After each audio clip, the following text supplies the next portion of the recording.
அனைவருக்கும் அன்பான வணக்கம்.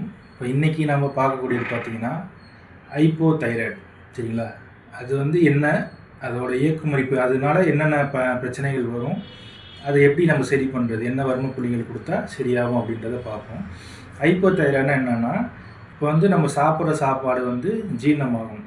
அது எப்படி ஜீரணமாகும்னு பார்த்தீங்கன்னா, நம்ம சாப்பிட்றது நம்ம உமிழ்நீரோட கலந்து நம்மளோட வயிற்றுக்கு போகணும். சரிங்களா? சாப்பிடும்போது நல்லா மென்று அந்த எச்சில் கலந்து போகணும். சரிங்களா? அந்த எச்சில் என்னென்னா குறைவாக சுரக்கும். சரிங்களா? அதுதான் ஹைப்போதைராய்டு. சரிங்களா? அந்த இங்கே இருக்கிற சுரப்பி வேலைப்பாடு குறையும் போது என்ன ஆகும்னா, அந்த எச்சிலானது கம்மியாக சுரக்கும். சுரக்கும் போது என்னென்னா, அந்த சாப்பாடோட கலக்கிறது கம்மியாகும். சரிங்களா? அப்போ வயிற்றுக்குள்ளே போகும்போது அது ஜீரணம் ஆகாது. சரிங்களா? ஜீரண சக்தி கம்மியாகும். அப்போ என்ன ஆகும்னா, கொஞ்சம் நம்ம சாப்பிடும்போது என்னென்னா உடல் பருமன் அதிகமாகும். நம்ம சாப்பிட்ற சாப்பாடு ஜீரணமாகாமல் அது கொழுப்பாக மாற ஆரம்பிக்கும். அப்போ தான் இந்த தைராய்டு பிரச்சனை இருக்கிறவங்களாம் உடம்பு ஏறுதுன்னு சொல்லுவாங்க. சரிங்களா?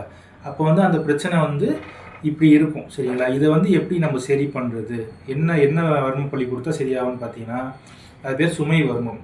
சரிங்களா? அது எங்கே இருக்குது அப்படின்னு பார்த்தீங்கன்னா, நம்ம தொண்டை இருக்குல்ல, இந்த தொண்டையோட தடவி பார்த்தீங்கன்னா, இந்த தொண்டையோட இந்த இடத்துக்கு பக்கத்தில் இந்த மத்திய பகுதின்னு வச்சுக்கோங்க. இந்த இடத்துக்கு மத்தியில் இதில் இந்த சைடு இங்கே குழி இருக்கும். சரிங்களா? இது என்ன பண்ணணும்னா, நம்ம ஆள்காட்டி நம்ம கட்டை வரலும் நடுவரில் வச்சுக்கணும். சரிங்களா? நடுவரில் வச்சுட்டு லைட்டாக தான் அழுத்தணும், பொறுமையாக அழுத்தணும். இது ரொம்ப சென்சிட்டிவான இடம். சரிங்களா? பொறுமையாக லைட்டாக அழுத்தி மேலும் கீழும் ஒரு 6 வாட்டி அசைவு தரணும். சரிங்களா? இந்த மாதிரி என்ன பண்ணணும்னா, காலையில் எந்திரிச்சோடனே ரெஸ்ட் ரூம்லாம் போனதுக்கப்புறம் மூஞ்சி கைக்கெல்லாம் கழுவிட்டு இந்த வர்ம புள்ளியை நம்ம இயக்கணும். எதுவுமே சாப்பிடக்கூடாது, வெறும் வயிற்றில் தான் அது பண்ணணும். சரிங்களா? தினந்தோறும் என்ன பண்ணணும்னா, இங்கே வச்சுட்டு பொறுமையாக, இது ரொம்ப பூ இதழ் தொடுற மாதிரி தான் தொடணும். லைட்டாக அழுத்தி மேலும் கீழும் நல்லா ஒரு 6 வாட்டி அசைவு தரலாம். சரிங்களா? இதை கொடுக்கும் போது ஒரு 48 நாள் தொடர்ச்சியாக தரணும்.